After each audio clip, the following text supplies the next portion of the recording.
Hello అండి, ఈరోజైతే చూసారా ఈ చీర ఎంత స్మూత్గా ఉందో. ఇలాగా పట్టుకుంటే కూడా జారిపోతుంది అనమాట. ఇలాంటి క్లాత్కి ఫాల్స్ వేయాలంటే చాలా కష్టంగా ఉంటుంది కదా. ఇప్పుడైతే మనము సులభంగా ఎలా వేయాలో నేను చూపిస్తాను. ఫస్ట్ అయితే ఫాల్స్ ఉంది కదా, మీరు పాలిస్టర్దైనా కాటన్దైనా ఏదైనా తీసుకోవచ్చండి. తీసుకున్నాక మనము తడిపి ఆరబెట్టేయాలన్నమాట. ఆరిపోయాక చూడండి ఎలా ఉందో. మీరు ఐరన్ చేసుకున్నారంటే ఏమి ఇబ్బంది ఉండదు. లేదు ఐరన్ చేసుకోలేదంటే మెయిన్గా అయితే కాటన్ అయితే బాగా వచ్చేస్తుంది. పాలిస్టర్ వేసామనుకోండి కొంచెము ఇది పాలిస్టరే కాబట్టి ముడతల్లాగా వచ్చేస్తాయి అనమాట. అలా రాకుండా ఉండాలంటే నేను ఎలా కుడతానో చూడండి. ఫస్ట్ అయితే ఇలాగా ఈ గిన్నెలో కొంచెం వాటర్ తీసుకొని ఇలాగా కొంచెం తగిలినట్టుగా ఇలాగా వాటర్ వేయాలన్నమాట.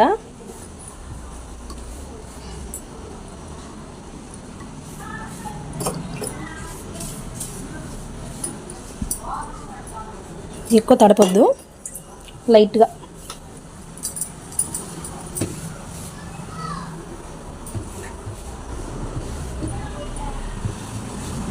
మనం వేసిన వాటర్ అనేది అన్ని వైపులా ఇలాగ మడత వేసాం కదా, అన్నిటికీ ఇలా అంటుకోవాలన్నమాట.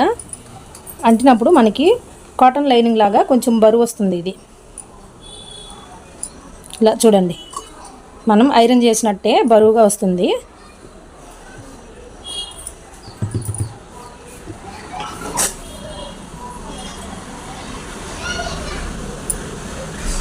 చూడండి ఎంత నీట్గా వచ్చేసిందో ఐరన్ చేసేలాగా. ఇప్పుడైతే మనము ఫాల్స్ వేసామంటే సూపర్గా వస్తుంది. ఇప్పుడైతే నేను అంచులు కుట్టేసుకున్నాను. ఇలాగా కుట్టుకున్నాక ఇక్కడైతే కొంచెం క్లాత్ అనేది విడిచిపెట్టి ఇక్కడి నుంచి ఫాల్ వేయాలి. అది ఎంత విడిచిపెట్టాలి అంటే చూడండి, మన మిషన్ టేబుల్ ఉంటుంది కదా, ఈ చివరి నుంచి ఇక్కడి వరకు.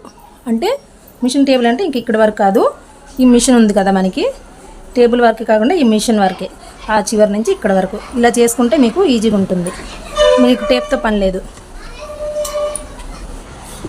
ఇప్పుడైతే ఇక్కడ నుంచి ఫాల్స్ వేసుకోవాలి కదా. చూడండి ఈ క్లాత్ అనేది ఇలాగా లాగినట్టుగా అటు వెళ్ళిపోతుంది కదా, అందుకని మొత్తం క్లాత్ని అంతా ఇలా మిషన్ పైన ఇలా వేసేయాలి, కింద పడిపోకుండా. ఇలా ఫోల్డ్ వేసుకోవాలి, ఇలాగా మడత పెట్టుకోవాలి. ఇప్పుడైతే మనము ఈ ఫాల్స్ని తీసుకొని చూడండి, ఇక్కడ స్టిచ్చింగ్ ఉంటుంది కదా, ఇది పైకి అంచులు ఉన్నాయి అంటే ఇది రాంగ్ సైడ్ వైపు అనమాట. ఇలాగా రైట్ రాంగ్ చూసుకోవాలి. ఇప్పుడైతే ఈ లేస్ లాగా వచ్చింది కదా ఈ డిజైను, దీని పక్కనే ఇలా పెట్టుకోవాలి. స్టార్టింగ్లో అయితే రఫ్ కొట్టాలండి.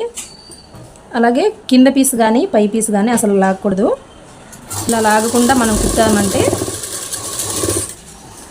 నీట్గా వస్తుంది. లాగాము అంటే ముడతలు వచ్చేస్తాయి.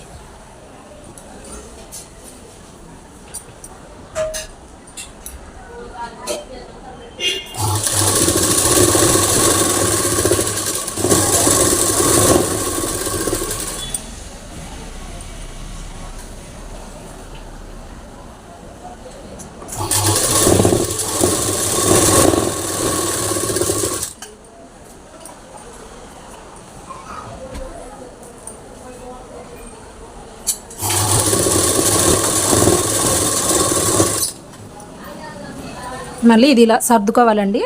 కొంచెం ఇలా కుట్టాము కదా, ఈ చీర మొత్తం ఇలాగా చీర అంతా కూడా కిందకే వేసేయకుండా ఇలా మనం కూర్చొని ఉంటాం కదా, మన ఒడి దగ్గర ఇలాగ వేసుకున్నట్టుగా ఇలా ఉంచుకోవాలి. అప్పుడే కిందకు లాగినట్టు ఉండదు. ఇలా సర్దుకొని ఇలా వేయాలి.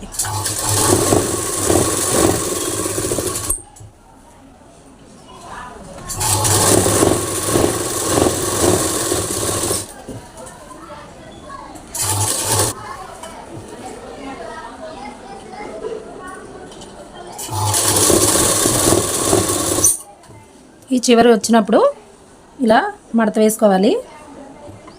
కొంచెం ఒక హాఫ్ ఇంచు లోపలికి ఇలాగా మడత వేసుకొని ఈ చివర కుట్టు వేసేసి ఇలాగా రఫ్ కొట్టాలన్నమాట.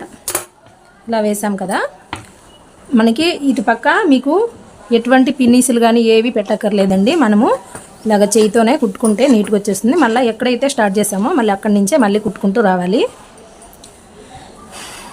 ఇలా కుట్టాం కదా, ఇలా అనుకోవాలన్నమాట. ఇలా సర్దుకోవాలి ఇక్కడ. లేదంటే మనము ఇలాగా సర్దుకోకుండా ఇలా కుట్టామనుకోండి, ఇలా కుట్టు వేసినప్పుడు ఇది కొంచెం ఇలాగ వచ్చింది అనుకోండి, ఈ ముడతలు అనేవి చివరి దాకా వెళ్తూనే ఉంటాయి అన్నమాట. అందుకనే ఇలా సర్దుకోవాలి.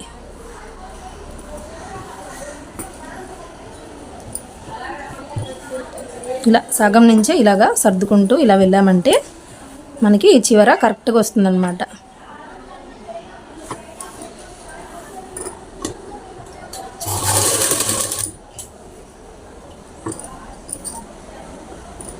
ఇలాంటి పిన్నిసులు పెట్టడమో లేదంటే సూది దారంతో టాకాలు వేయడమో అవంతా అవసరం లేదు. ఇలా కుట్టుకుంటే చాలు, నీట్గా వచ్చేస్తుంది.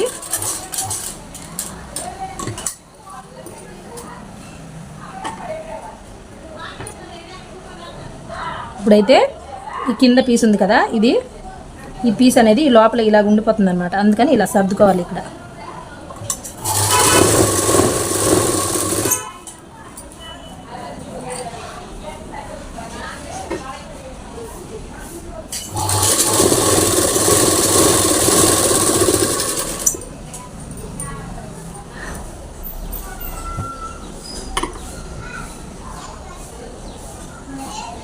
ఇప్పుడు ఇక్కడ ఇలాగా సర్దుకున్నాం కదా, నేను చూడండి కుట్టు వేసినప్పుడు ఈ చివర కూడా నేను ఇలా లాగి పట్టుకుంటున్నాను అనమాట.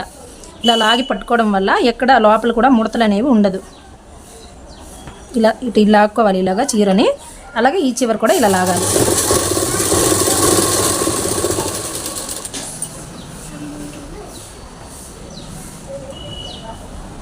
మీరు గమనించండి, నేను ఈ చెయ్యిని ఇలాగా సపోర్ట్ చేసుకుంటున్నాను అనమాట.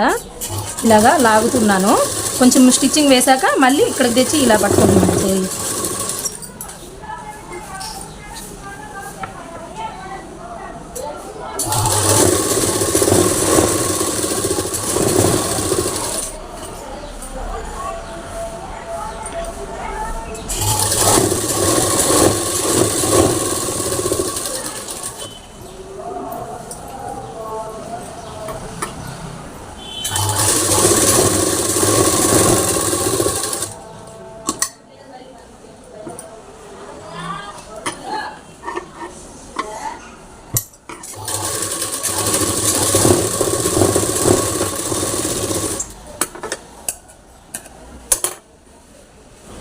చూడండి, ఉత్తల వైపుకి తిప్పి చూపిస్తాను. ఎక్కడ కూడా ఒక్క ముడత కూడా రాలేదు, నీట్గా వచ్చేసింది. మీకు బాగా కనిపిస్తుందా? చూడండి, ఎక్కడ కూడా ఒక్క ముడత కూడా రాలేదన్నమాట. చూపిస్తాను చూడండి.